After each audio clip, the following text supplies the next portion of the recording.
Daniel chapter 1, verse 7. I'm going to go ahead and read this in several versions first, as we get an understanding of what's going on. King James Version, quote, "Unto whom the prince of the eunuchs gave names. For he gave unto Daniel the name of Belteshazzar, and to Hananiah of Shadrach, and to Mishael of Meshach, and to Azariah of Abednego," unquote. Now, the English Standard Version, quote, "And the chief of the eunuchs gave them names. Daniel he called Belteshazzar. Hananiah he called Shadrach. Mishael he called Meshach. And Azariah he calls Abednego," unquote. And then the Young's Literal Translation, quote, "Of the chief of the eunuchs setteth names on them, and he setteth on Daniel Belteshazzar, and on Hananiah Shadrach, and on Mishael Meshach, and on Azariah Abednego," unquote. Now that's our three versions that we study normally to compare. And as you notice, there's a big difference because on the King James and the ESV, they're saying prince of the eunuch, and then under the Young's Literal, it's saying chief of the eunuchs. So let's take a look at the parsing of this verse and see what we can pull out of this. Unto whom the prince. Now we look this up. Daniel uses this one time only, and it's right here in this verse.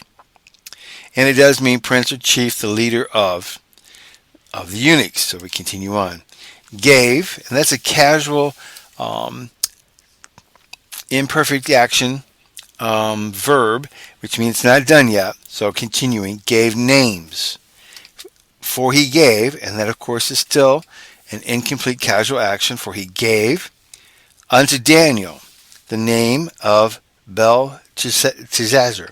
Now remember that Bel was the leading god of the Chaldeans in Nebuchadnezzar's reign.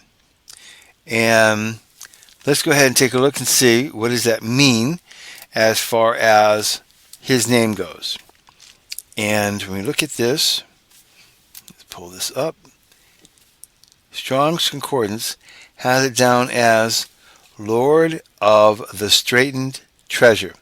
Now remember, Daniel is the fourth of the greater prophets taken a hostage on the first deportation to Babylon. Because of the gift God gave him of the interpretation of dreams, he became the second in command of the Babylon Empire and lasted to the end of the Babylonian Empire and into the Persian Empire. The prophecies of his are the key to understand the end time events. He's noted by Ezekiel for his purity and holiness. Now, so we have him being named after the leading god of the empire there, Belteshazzar. Next, continuing on, and of Hananiah of Shadrach. So let's see what this means. And Shadrach, royal of the great scribe is what it refers to.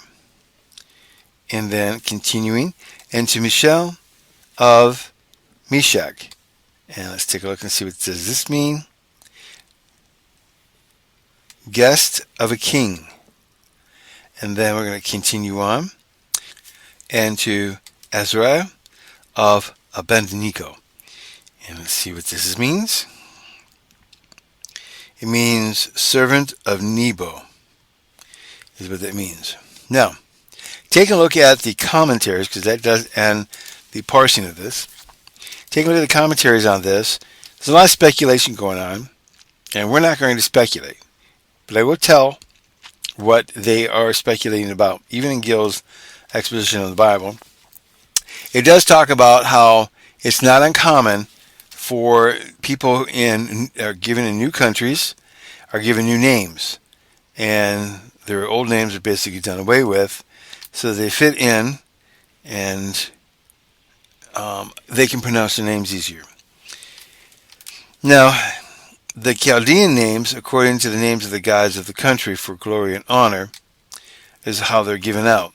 And so it seems to be Daniel has been given a name of honor, and it continues on. Now, Belteshazzar does signify Bel hath hid and treasured, or Bel's treasure, the keeper of the treasures, is basically what it means. And Hananiah of Shadrach, some interpret it as being a tender paw, the breast, the king's messenger, the messenger of the sun. And then for Meshach, we have the name of a god or goddess of the Chaldeans they worshipped and celebrated, of whose feast they were when Babylon were taken by Cyrus. And then Abednego is a servant, a worshipper of Nego, that's Nego. The word signifies shining brightness, and some understand of fire worship by them, others by the bright planet Venus, or the others of Lucifer, the bright morning star. So, there's a lot of speculation upon the meanings and why it was done, but this is all the Bible is giving us right now. So that's what we're going to stand on, and we'll see what Daniel's trying to get at. But you notice that he does put some emphasis on these gentlemen, for they stand to show, apparently, some more things into Daniel as we go along. Now, may God richly bless you as you study the Word of God. Thank you for listening to Discovering the Scriptures, and may God bless you today.